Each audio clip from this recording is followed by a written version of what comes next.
Olá, eu posso ler para você? Certo dia, o próprio faraó foi inspecionar as cidades de Pitom e Ramsés, em construção. Nessa ocasião, percebeu quão grande era a quantidade de hebreus trabalhando no campo, nas obras ou na fabricação de tijolos. Eles estavam por todo lado, fortes e sadios. Havia pensado que os enfraqueceria com bastante trabalho, mas se enganara. Teve de procurar outra estratégia. Já que eles não morriam com o trabalho, teriam que ser mortos logo após o nascimento. Decretou então que todos os meninos que nascessem deviam ser lançados no rio Nilo. Quando os pais souberam desse decreto, recusaram-se a acreditar. Não era possível tanta crueldade, mas infelizmente era verdade. E logo os soldados trataram de arrancar os bebês das mãos das mães e atirá-los cruelmente ao rio Nilo, onde morreriam afogados ou comidos pelos crocodilos. Imaginemos a tristeza, o pânico dos pais. Desejaram sair daquela terra urgentemente e rogavam a Deus por isso. Deus os ouviu e mandou para o meio deles uma criança que viria a ser o libertador. Foi assim. Amrão e Joquebede tinham uma filha chamada Miriam e um filho chamado Arão. Agora estavam à espera de outro bebê e sua angústia era grande. Se fosse menino, como poderiam salvá-lo dos soldados? Quando ele nasceu, a mãe conseguiu escondê-lo durante 3 meses. E agora? O que fazer? Joquebede fez um cesto, forrou-o com betume para torná-lo impermeável. Preparou uma caminha e colocou lá dentro o seu bebê. Depois, pôs o cesto no rio Nilo, enquanto Miriam ficou vigiando. Passados alguns instantes, Miriam começou a ouvir vozes.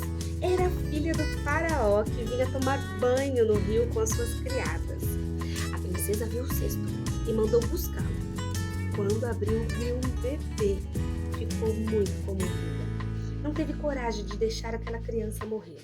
Acariciou-a, então Miriam se aproximou e perguntou: Sua Alteza, quer que vá chamar uma mulher hebreia para dar de mamar ao bebê? A princesa achou ótima a ideia e Miriam correu para casa. Mãe, venha depressa! A princesa encontrou o nosso bebê. Assim, foi salva a vida de Moisés, como o chamou a princesa, porque ele foi salvo das águas. Quando Joquebede chegou em casa com o filho, depois que a princesa lhe pediu para ser a babá do bebê, toda a família se ajoelhou e agradeceu a Deus. Ele estava são e salvo, mas agora não lhe pertencia, tinha outra mãe, e era um príncipe. Joquebede decidiu que iria aproveitar todo o tempo que tivesse com o bebê para educá-lo nos princípios e no amor de Deus. Ensinou a orar e a cantar hinos. Contou-lhes muitas vezes a história da criação do mundo e todos os episódios da vida dos primeiros patriarcas. Também lhe contou que Deus prometera libertar aquele povo da escravidão. O tempo foi passando. Quando Moisés completou 12 anos, foi necessária a separação. Por ordem da princesa, seu filho passaria a morar no palácio. A despedida foi muito triste. Embora a princesa se mostrasse sempre muito amável para com Moisés, ele tinha certamente muitas saudades da sua família pobre, onde se sentia muito amado. Entretanto, havia muita coisa nova à sua volta, muito a aprender, muitos interesses. Foram chamados os melhores professores para ensiná-lo a ser um futuro rei.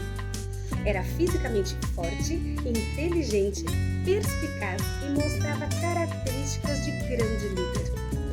No entanto, no meio de toda aquela riqueza e cultura, Moisés nunca se esqueceu dos ensinamentos da mãe. Preocupava-o a situação daquele povo que estava sendo oprimido e tratado de modo tão cruel. Quando ele orava, pedia que Deus o orientasse e ajudasse a escolher o melhor caminho.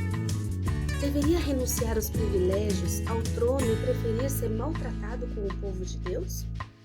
Sua escolha foi o ponto de partida para uma grande mudança na história de Israel. Muito bem, e assim nós podemos ler hoje a chegada de Moisés. Moisés nasceu com um propósito e ele cumpriu todos os propósitos que Deus tinha para a vida dele.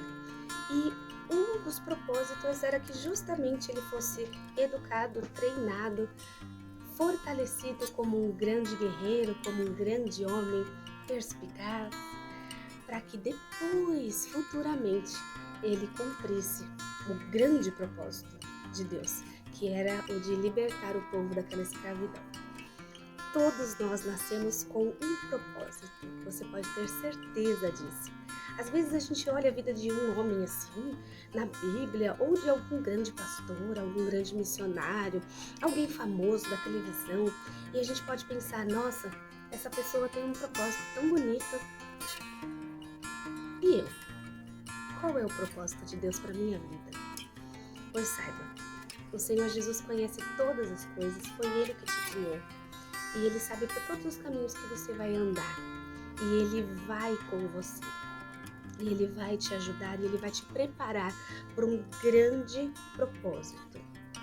Às vezes o nosso grande propósito não vai ser reconhecido assim ou conhecido como as histórias, né, que estão na Bíblia, ou alguém famoso, youtuber, alguém com grande testemunho, mas ele vai ser grande aonde você está e para quem você está. Então se coloca nas mãos de Deus, porque o Senhor tem um propósito para a sua vida e nada do que acontece com você é em vão. E todas as coisas, elas são transformadas para a glória daquele que te criou. E logo, logo você entenderá o porquê de tanta coisa, o porquê de tanta experiência, o porquê. Porque o Senhor lá na frente tem algo especial para você, como Ele teve para Moisés. Vamos agradecer ao Senhor pela vida de Moisés e vamos colocar as nossas vidas diante do Senhor para que Ele cumpra em nós os propósitos que Ele tem, para que a nossa caminhada não seja vã, não seja inútil, não seja fútil, mas que ela seja grandemente usada nas mãos do Senhor para a expansão do seu reino, para a gente avisar as pessoas de que nós servimos a um Deus vivo e que Ele voltará e logo, logo voltará para buscar a sua igreja. Enquanto isso, nós vivemos, aprendemos, cumprimos o propósito e seguimos o nosso caminho aguardando a volta de Jesus. Vamos orar? Vamos agradecer pela vida de Moisés, agradecer porque por quase uma tragédia, ele foi grandemente abençoado e grandemente educado para ser quem ele foi, o libertador do povo de Israel da mão dos egípcios. Vamos agradecer? Senhor Jesus, quero te agradecer, ó Deus, pela vida de Moisés e por essa história, por Arão, por Joquebede, por Miriam, por Arão, por essa família, Deus, que foi tão especial que a sua história ficou registrada na Bíblia e pelos propósitos que o Senhor tem, pela forma como o Senhor conduz a história.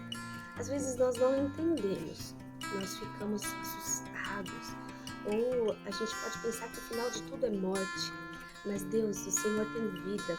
O Senhor tem muita vida e vida eterna para todos nós. Obrigada, Senhor, porque nós podemos aprender sobre a chegada de Moisés e sobre como o Senhor o guardou e como o Senhor o educou para que ele pudesse ser o homem que ele foi quando já adulto. Em nome de Jesus, nós te agradecemos e pedimos que o Senhor fique conosco. Continue nos ensinando, nos amparando e, Senhor, cumprindo os teus propósitos nas nossas vidas. Eu sei que o Senhor tem um desejo especial para cada um de nós.